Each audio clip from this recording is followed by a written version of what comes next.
welcome to Your Bossy Podcast. We are on season 4, episode 6.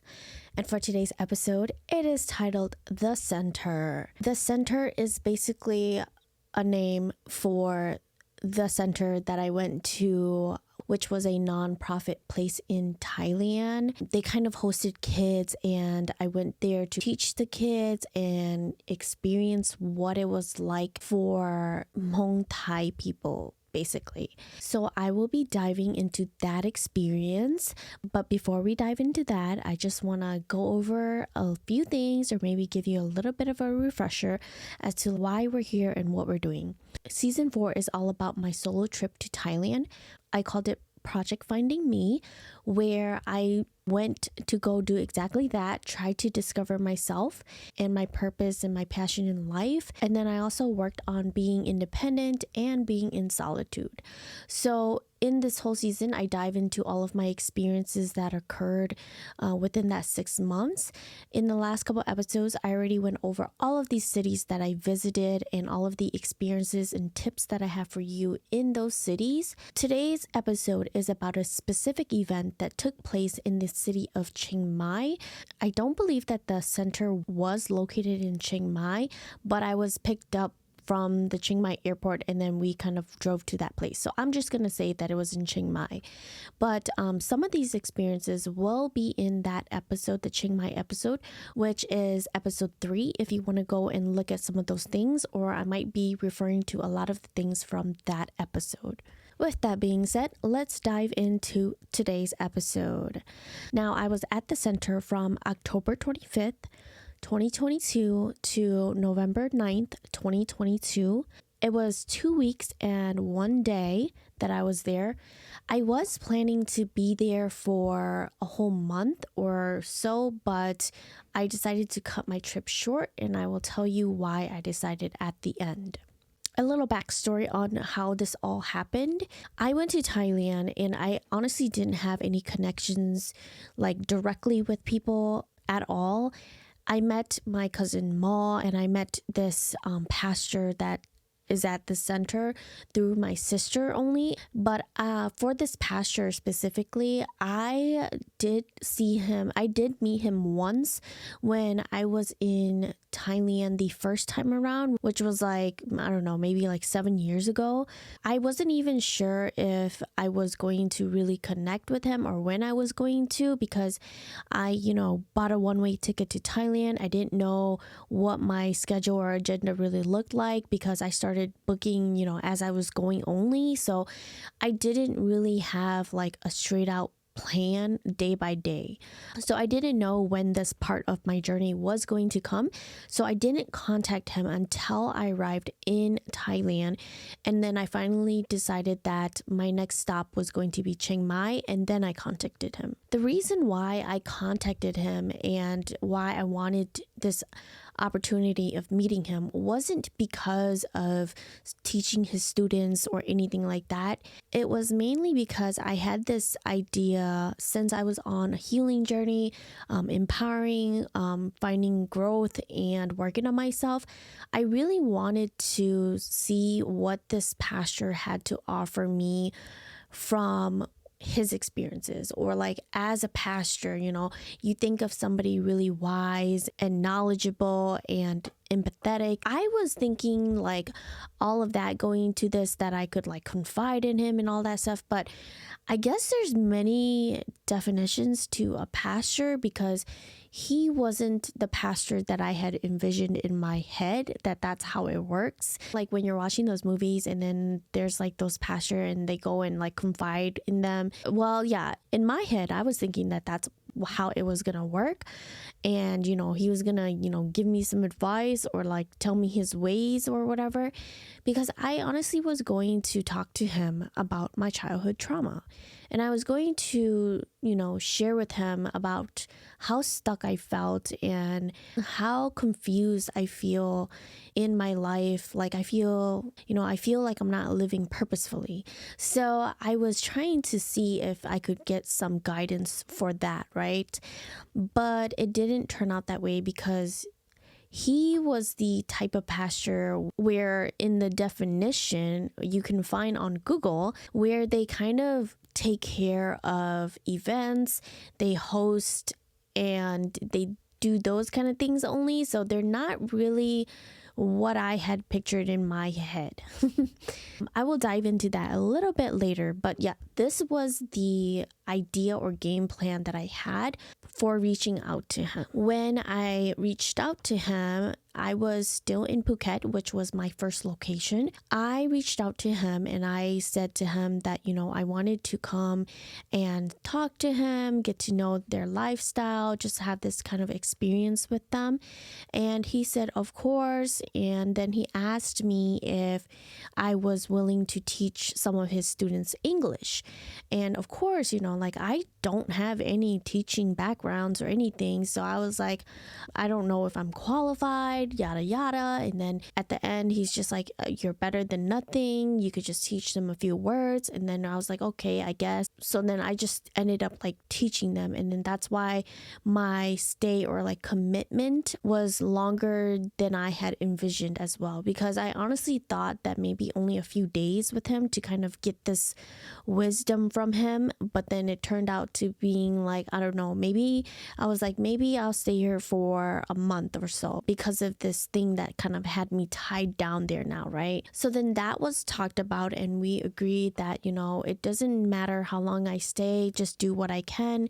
And then we ended our conversation, and in a few weeks, then I met up with him. Now, I want to give you a visual of how the center looks like and how it really works, and kind of a background on that before I go into talking about all of the events that took place. This center is basically a nonprofit center where they host students to live there, and then they provide food and shelter, water for them, and then they help with chores around the center because they do have crops and livestock there as well.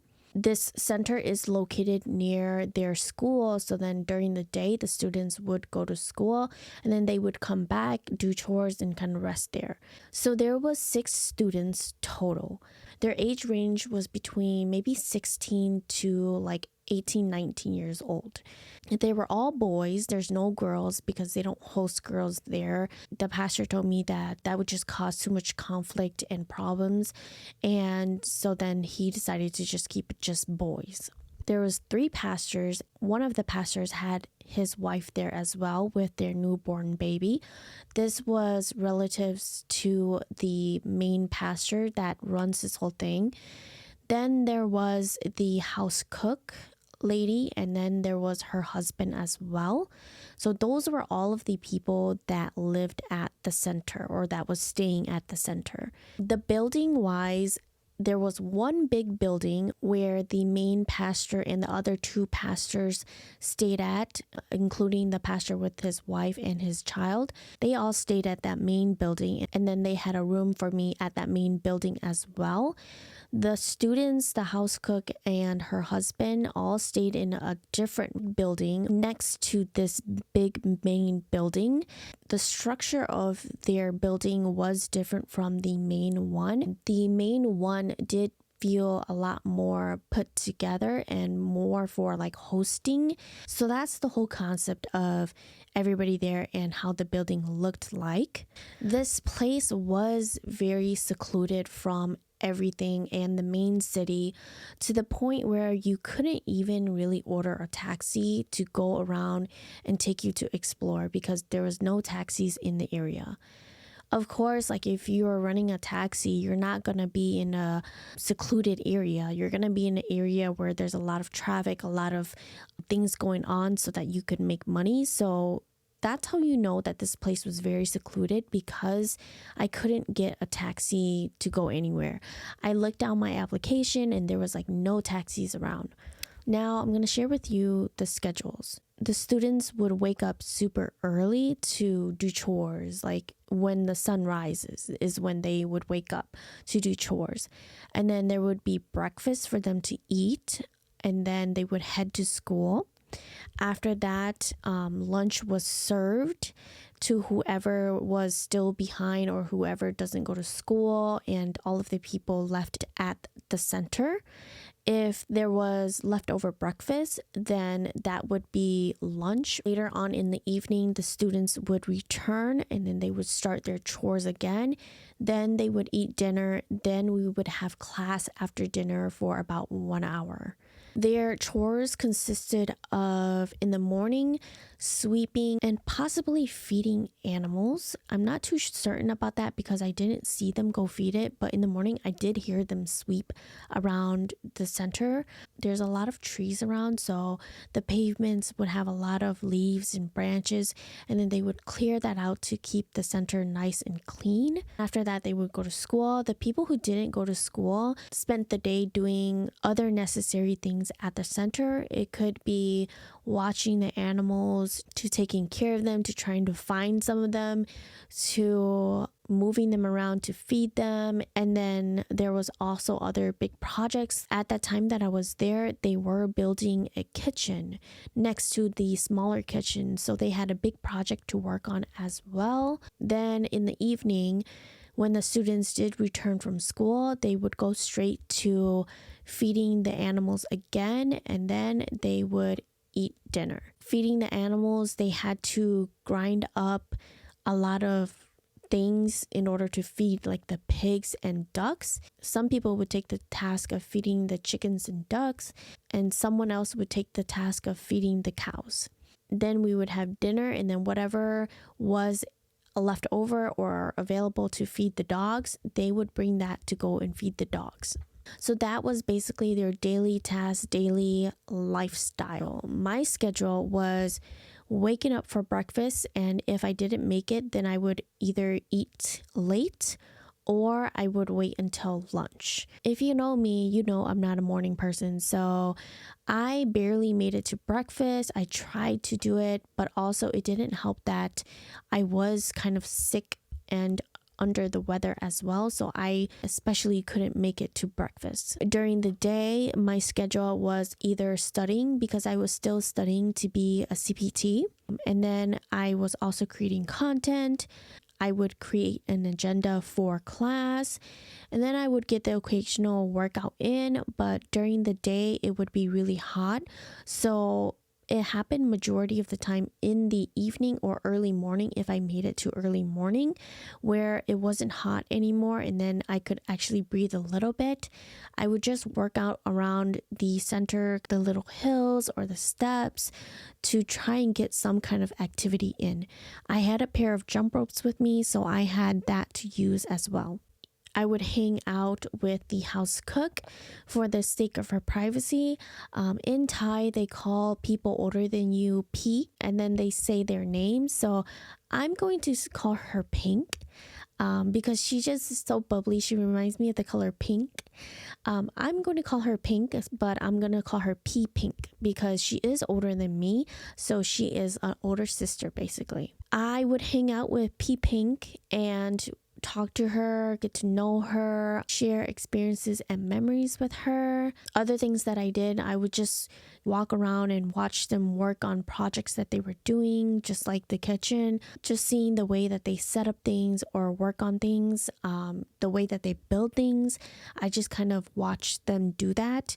I didn't participate because I didn't want to get my hands dirty, and I was just going in and out a lot to all of the other things that I was doing. So then I didn't get my hands dirty with them.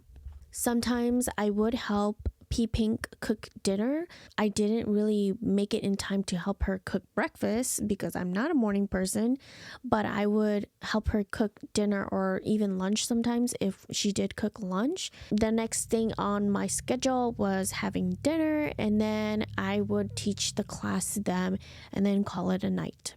The meals that we ate at the center was a lot more like Hmong style meals, where there's a lot of stir fry, boiled stuff, and rice.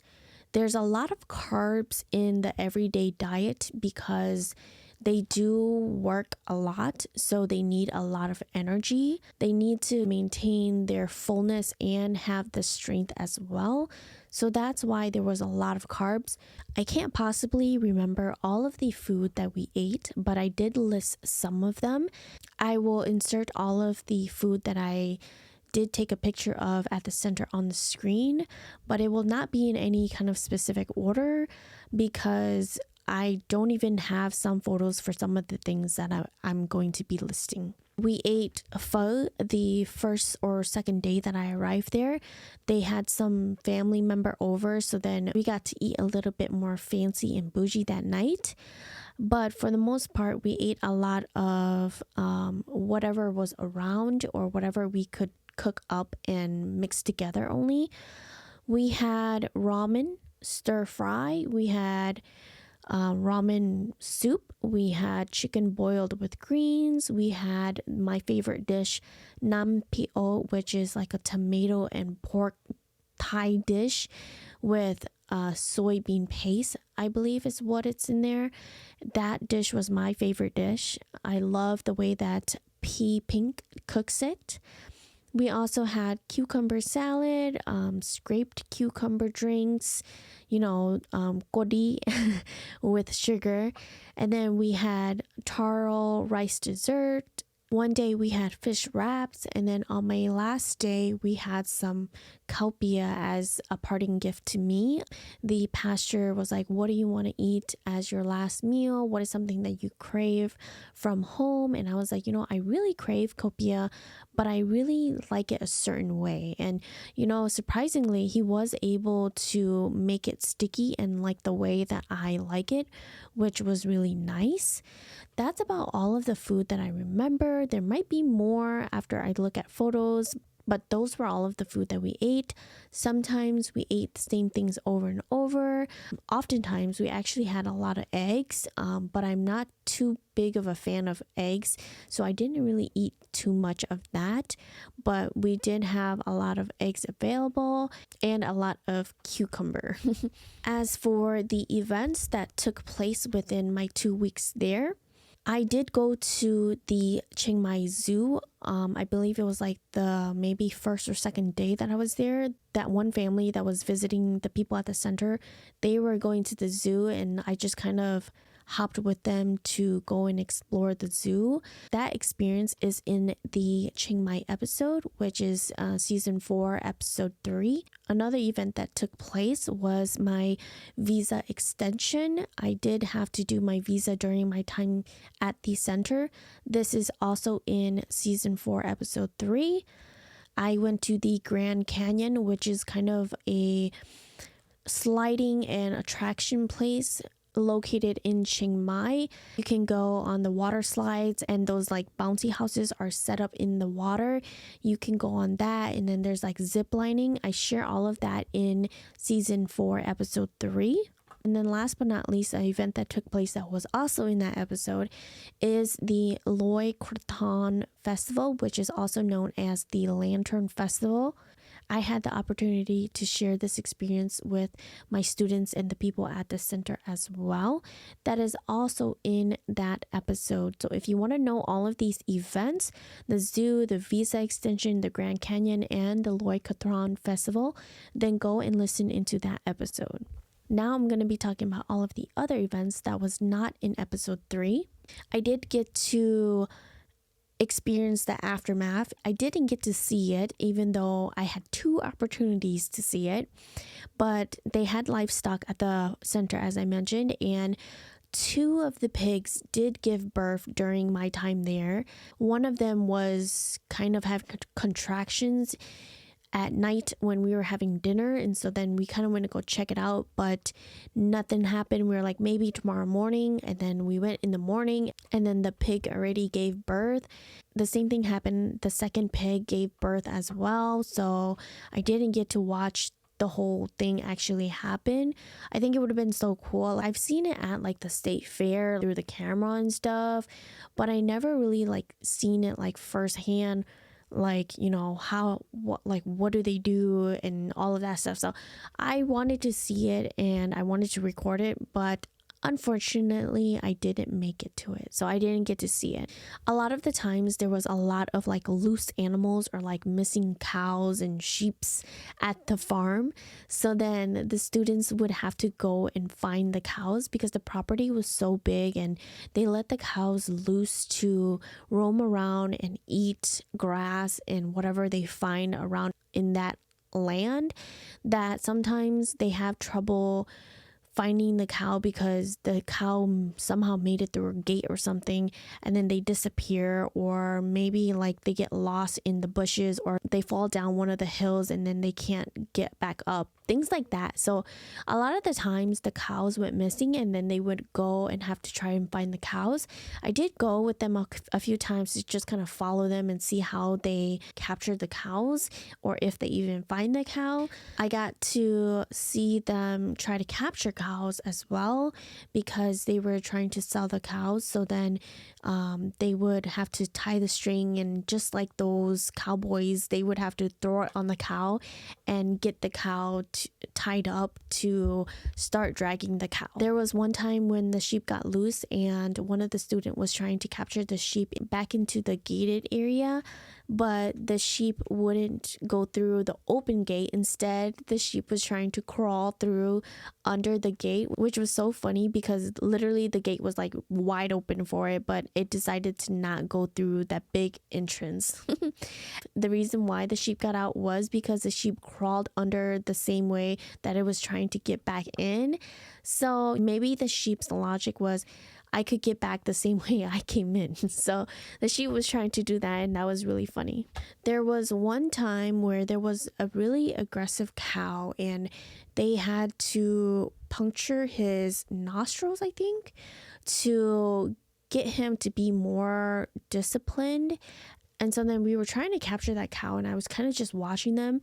This was kind of late at night. There wasn't really any time better in the day to do it with all of the students' help. So then we had to do it maybe, I believe it was before dinner, or maybe even after. I'm not quite sure. But there was this mission set to go and do that. So then I went and watched them. And capturing the cow itself was very difficult. During all of this, while we're like trying to capture the cow, I'm over here like recording the experience, and everybody's kind of like holding the strings, and students are like tied up to the end of the strings so that they could have more leverage. I was over here recording, and then all of a sudden the cow started charging, and everybody started running, you guys. Like everybody started running, and I didn't know what was going on because I'm over here like recording, trying to record in the dark, and I'm like trying to get the good lighting, and I'm like recording the student's hand because their hands are getting burned by the rope. And then all of a sudden, like everybody starts running, and then I start running too because I'm like, what's going on? And you know, like if you see somebody running, you running. So I started running with them, and then it was because the cow was like kind of charging and loose, and so then students were running the other direction, and then we were trying to back up too. When we were all running, one of the students tripped too. It was so hectic, and it was a hot mess, and I was just like, oh my god, like it's funny but scary at the same time. I think it was a great experience to see how they do things and why they do the things that they do, and to kind of witness the scary effect of, you know, when you're trying to do this and then the cow charging at you too. So yeah, that happened, and that event took place. One time I went to go get water with one of the students, and I was riding this motorcycle that had this cart attached to it, but this motorcycle was not a really good motorcycle. I think at the highest speed it probably went was maybe 10 to 15 miles per hour. It was not a fast vehicle. It was just a vehicle to kind of get to nearby places. So I went on that with my student to go get water, which was like not even 2 minutes away.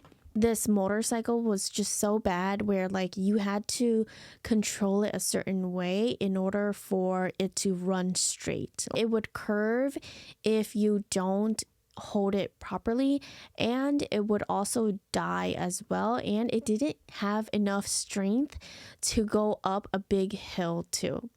It was like hanging by its last thread. but it was safe because it was slow, and if something happens, like the car flips or whatever, I was like able to hop off of it, so I was safe. One time all of my students were trying to go get a haircut, and I didn't really understand because like the whole 2 weeks I was there, nothing really happened, but everybody was trying to get a haircut at the same time. And it was kind of because we were going to go to the Loy Cathron festival, so then they were trying to look good or whatever, so then they were all trying to get a haircut, and I went with one of the students. For the sake of his privacy, I will call him student number 2.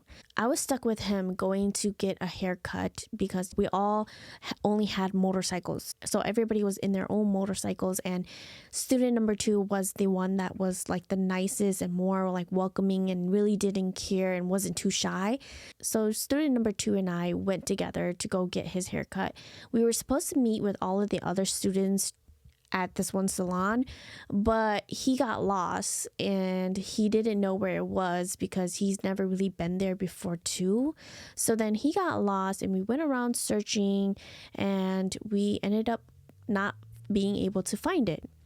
During our travels, we ended up traveling past this one shop, and this one outfit really caught my eye. So I was like to him, I was like, can we go back and look at it quick? And I want to see if it's for me, and I'll just buy it quick and then we can be on our way. And he was like, of course. So then we went there, I looked at it, I loved it, I bought it, and then we left. And then we didn't even go back to the center because he called him up, and then he was like, he's just gonna go get a haircut somewhere else. So then he ended up getting a haircut at this other salon that he knew of. After that, we finally made it to the salon. He cut his hair. I waited for him.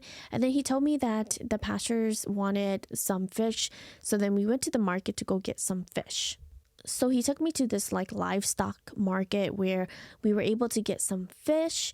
And then after we got some fish, there was this like ice cream vendor or boba vendor that was out there, and I really wanted some because I've been at the center for quite some time. It felt like forever, and I wasn't really able to access other things, so then I really wanted one, but I didn't know how to like order it, and I didn't know what it was.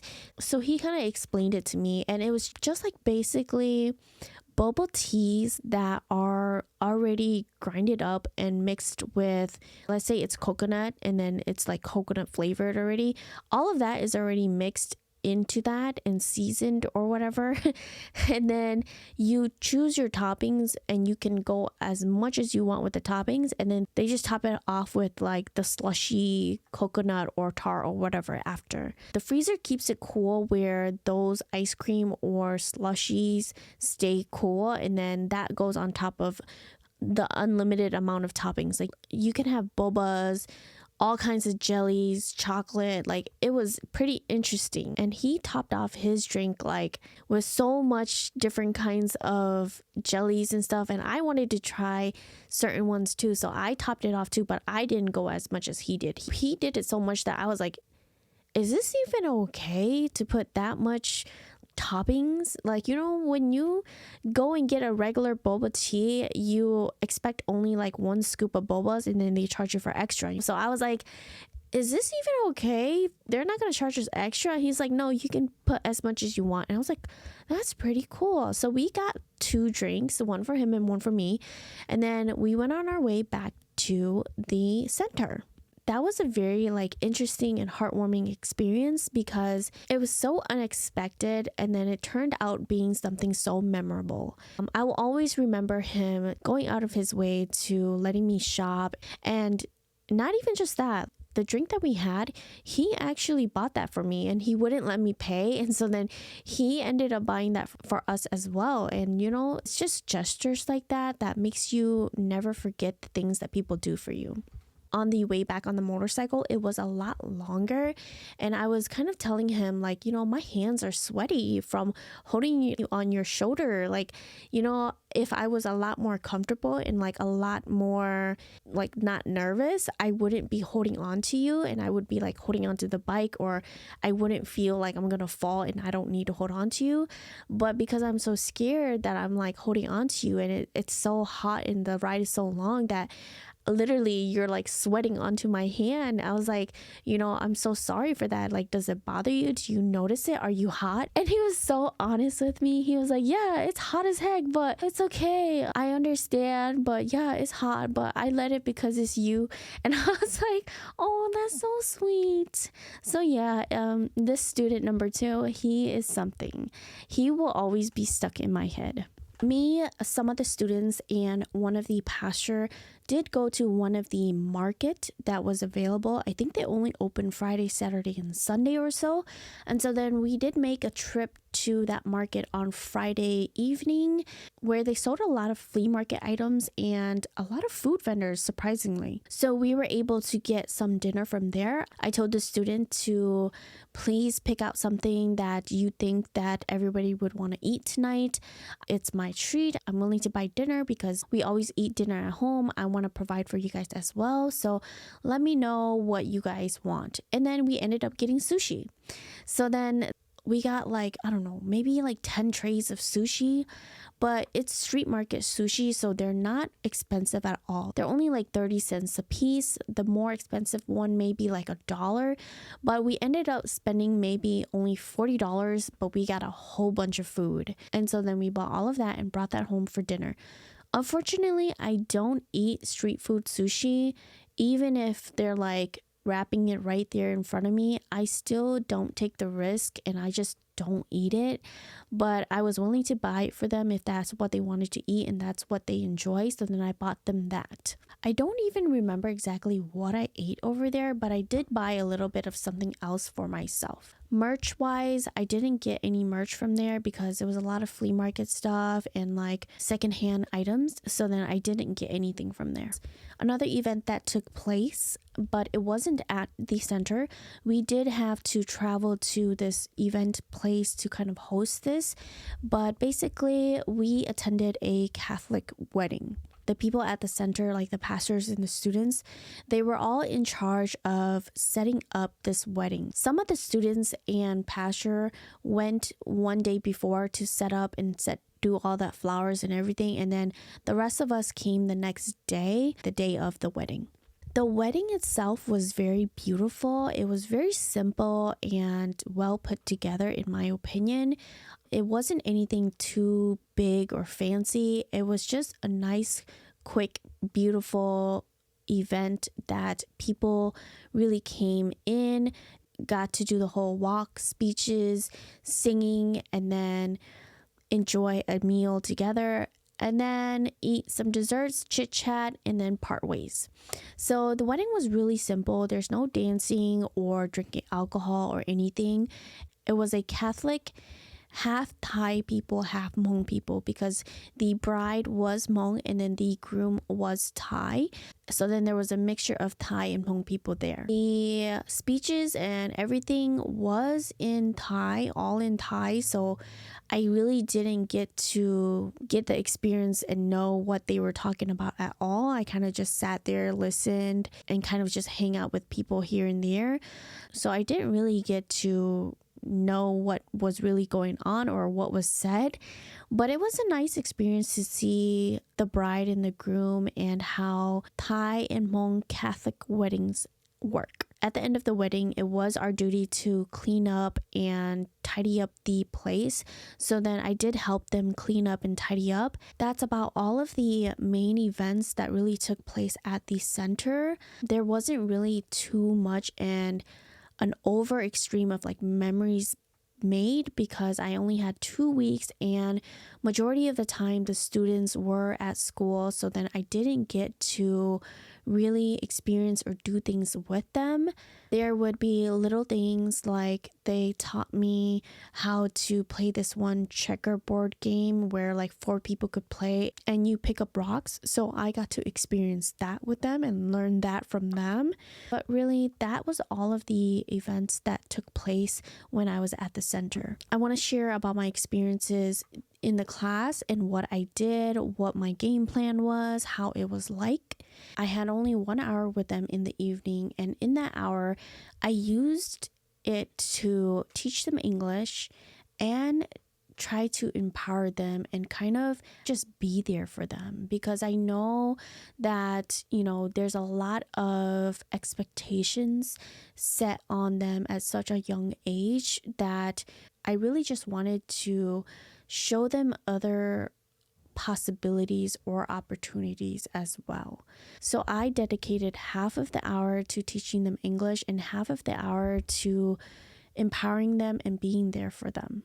When I taught them English, I really just taught them the basics like greetings and the days of the weeks, how to spell and write them. There wasn't really a lot of time to teach them any more than that. And then I would have them practice saying that to me in the mornings or in the evening, because the best way to learn another language is to copy the exact same way that you hear it and how it sounds, so that you can get better and feel more comfortable. So then we did a lot of speaking that language. They did the same thing where they taught me a lot of Thai, and I would imitate the same exact sound as them and try to remember things that they teach me as well. So it was kind of like an agreement between both parties. I teach, you learn, you teach, I learn. So it was both ways. It wasn't just for them, it was for me too. As for the empowerment part, we did a lot of talking about love and what love means, and like self-love and finding a partner and what that means. And then last but not least, but living purposefully and trying to find your purpose in life, and that not everybody's direction or path is the same way as you, so you can choose whichever one you want to do. Let's say one of you want to be a pastor, the other one wants to just work every single day, the other one wants to study harder and go to college. So I try to empower them that it's okay if your path is different, that, if your parents set such high expectations on you, that it's really okay. And then I got to know them on a personal levels of their goals and their histories and what they've been through. So that part, honestly, that was my favorite part. I don't care about teaching English because that's not my favorite thing. Like, that's not something I'm passionate about. But I was very passionate about connecting with the students at this level and being able to give them a perspective of somebody from a different country. So I really enjoyed that part of our lessons, and I looked forward to that all the time. I don't have any kind of life coach, anything, but I really just gave them the basics of what I studied, what I know. So yeah, those were all of the things that I went through with them during class time. We didn't really have any other time to connect at all because some of the students were at school, some of the other students were busy building the kitchen. Everybody was always doing something during the day. So the only time we really had to connect was during class for like the last 20 or 30 minutes of class when we got to the whole empowering part. I wish we could have had more opportunity, but unfortunately, you're just the guest, you go based off of their schedule. So that was how it was like. At the end of all of this, I wanted to do a personal one-on-one interview with the pastors because I really wanted insight on a more personal level. So I was able to interview the 3 pastors on things that I was curious about. I'm not going to go into specific pastors because I don't want to pinpoint certain ones. Now, I don't remember all of the questions that I asked them, but this is around the areas of kind of what I asked to get to know them and get some wisdom and more of an insight onto who they are. I asked questions like, what made you want to become a pastor? What is your story, your background, and why did you choose this path? some advices that you have for people.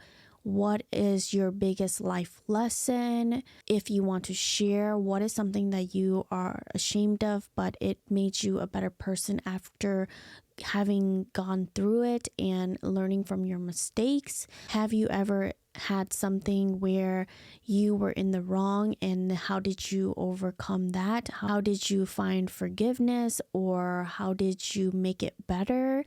So those were kind of the questions that I asked because I really wanted insight on their way of thinking and their way of life as a pastor. Through my interview, I will say that I learned a lot from them, more than I did the whole time that I observed them for the 2 weeks that I was there. Because they were so busy and there wasn't that room to connect with them, I actually connected with them the best through the interview. This interview really showed me a lot about them and how they came to be where they are and the reason why they behave the way that they do in the last 2 weeks that I was with them. I got some very great insight as to their leadership, the way that they think, the way that they believe. It was a great experience because I don't know how pastors are supposed to be like, or how they are in Thailand and how Hmong Catholics are. Like, I don't know much because I'm not a Christian, so I don't even know like all of that detail within that. So it was really great insight for me to get that knowledge of what it's like to witness how Hmong Thai Catholics are. Now I want to go into the pros and the cons of why this wasn't for me and why I left so early, and yet why am I grateful for them too. I will start off with the cons and then I'll finish off with the pros. Now the cons. One of the things, which is now a physical matter, okay?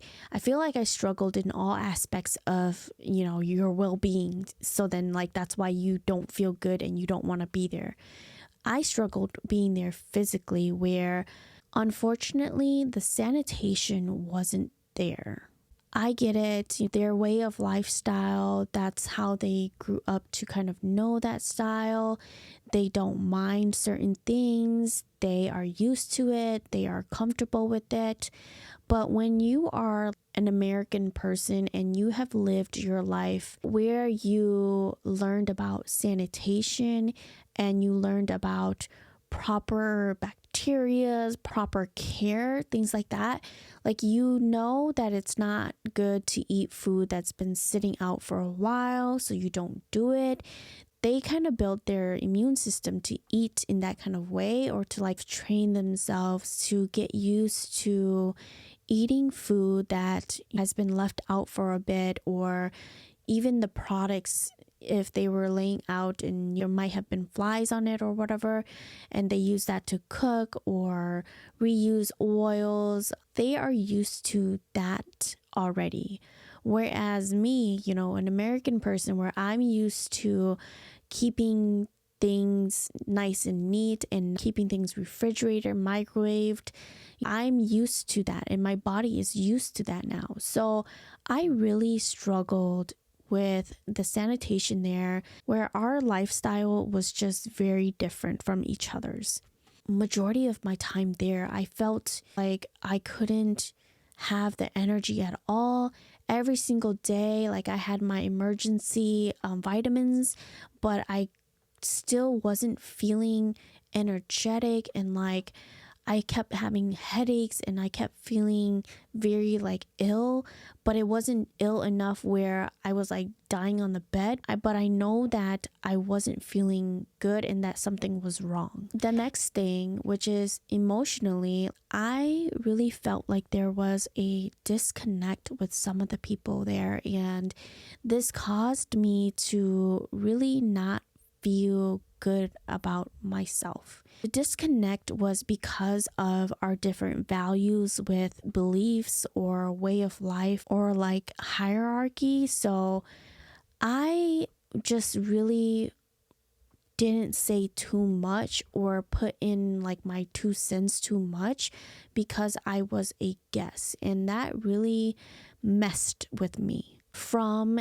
an American perspective in me, right? Because I grew up in America and I see the things that I see and I don't live like them with their lifestyle. It would just make me feel like some type of way when that American side of me would occur. Let me share about how I felt mentally. Because of this lifestyle and how they are with, let's say, their hierarchy and the way they believe in things or do certain things, I started to feel like I was not myself and like I couldn't be myself. As since I am the guest, I wanted to be polite. I didn't want to be disrespectful. My parents taught me better than to be rude.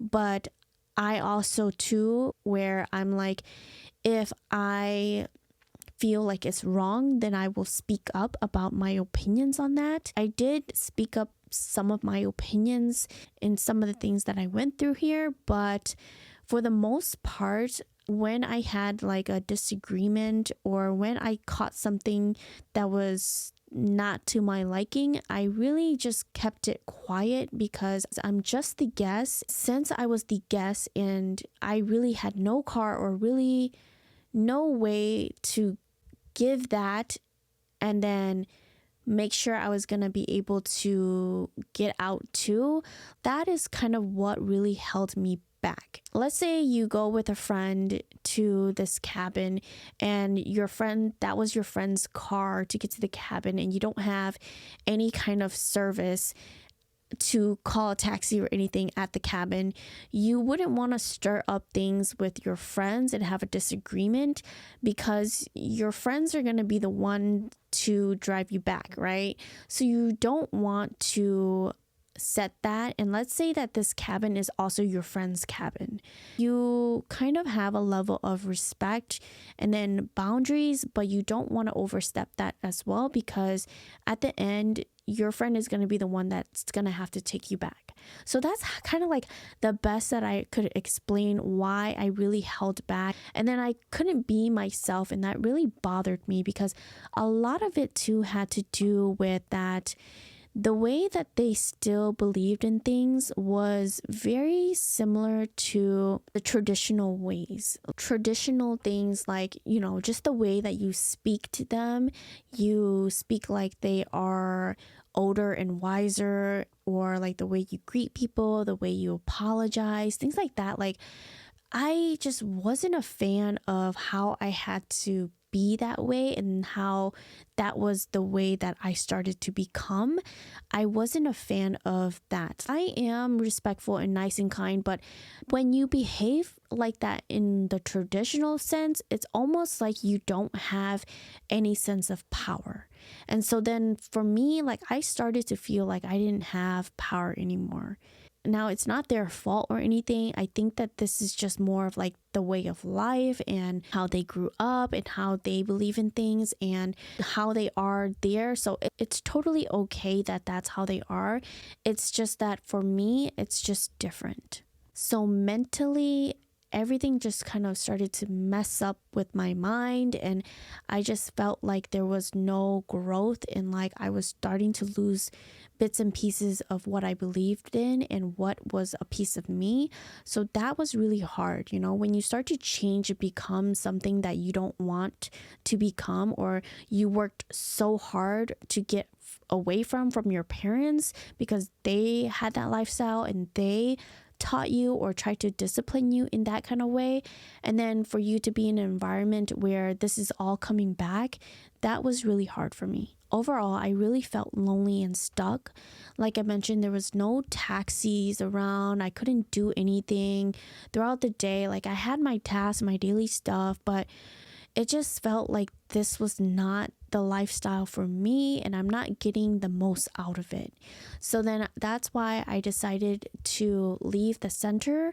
I couldn't stay anymore because it was all too hard on me, but I feel like it was already starting to be hard on me the first week already. However, I just kind of stuck by it and tried to push through. And then, I started to plan for my next moves.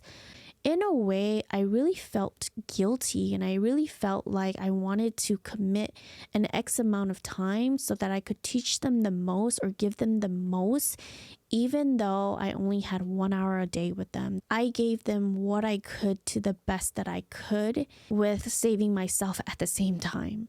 That's about the summary of all of the cons that I had at the center. Now I'm going to go over all of the pros that I had at the center. There was free meals, so lunch, breakfast, dinner, they were all free. Their place to stay was free and transportation was free, so everything was really just free. You didn't have to pay up anything. Donation was mentioned about if you would like to donate to support them or anything, then feel free to, but it's not necessary. I really appreciated their kindness where they had bottled waters accessible for me because they knew that I couldn't drink the water that they were drinking wherever it came from. My body's not used to it and they knew that, so they got me bottled water. They took me to go get grocery once because I was having so much trouble eating their breakfast and their meals, and I was feeling so sick that they took me to go get grocery. And then the groceries, like, they didn't even touch it, they didn't eat it or anything. I definitely offered, but they just kind of had this sense of it's for me and they don't want to touch it because they know how much I'm struggling. So that was really nice of them to do that for me as well. They did take me to do my visa extension too, and that was really nice of them because the visa extension was so complicated, and for the pastor to be so patient and kind to even help pay for like some printings and some stuff, he was really nice to have done that for me. Also, other things that I really enjoyed or liked about being at the center was getting to know the students and the house cook. We really bonded really well, and interviews with the pastors really gave me a lot of knowledge and insight. All of the memories that I made through this experience was really great. Even if there were some things that I didn't like or I disagreed with or wasn't the best for me or was different from me, I still kept an open heart to that. This is their way of life because this is what they believe in. But at the end, even if it's different from me, I can understand why they do the things that they do, and it's okay to be different. I still learned a lot of things from this experience, and I think that is a great takeaway. That is about everything that I have to share with you guys about my experience at the center. I know I went over a lot of things, but I hope that you got to experience what it was like for me at the center, how it was like for me those 2 weeks with this experience in my whole 6 months of Thailand. It felt like it was forever for me as well. I don't know if this episode felt like it was forever, but the whole experience itself, it felt super long. I think because the days were super long, not doing anything or just studying or like not being able to go out like that. To me, it just felt super long. But yeah, I hope that you enjoyed this episode. I know that some of you guys have been waiting for this moment to kind of see what it was like for me. That leads us to the message of today's episode. The message of today's episode with this whole experience is that not everything works out the way that you hope, but take what's given and know that you can always change the direction of your path. That was a really big one for me because I had such high expectations with this experience that when it wasn't going the way that I had hoped, I felt like I was obligated to a certain extent to commit to it. And then I really felt guilty for a bit about changing my path. But I took what's given and I realized that it's okay to not stay committed to what I had thought of. So I hope that if you ever experience something in your life that you had such high expectations for it, but it didn't go the way that you'd hope, I hope that in that moment you realize that, take what's given and then change the direction of your path and know that it's totally okay to change. I hope that you have a wonderful rest of your week. And as always, stay being the bad boss that you are. Bye.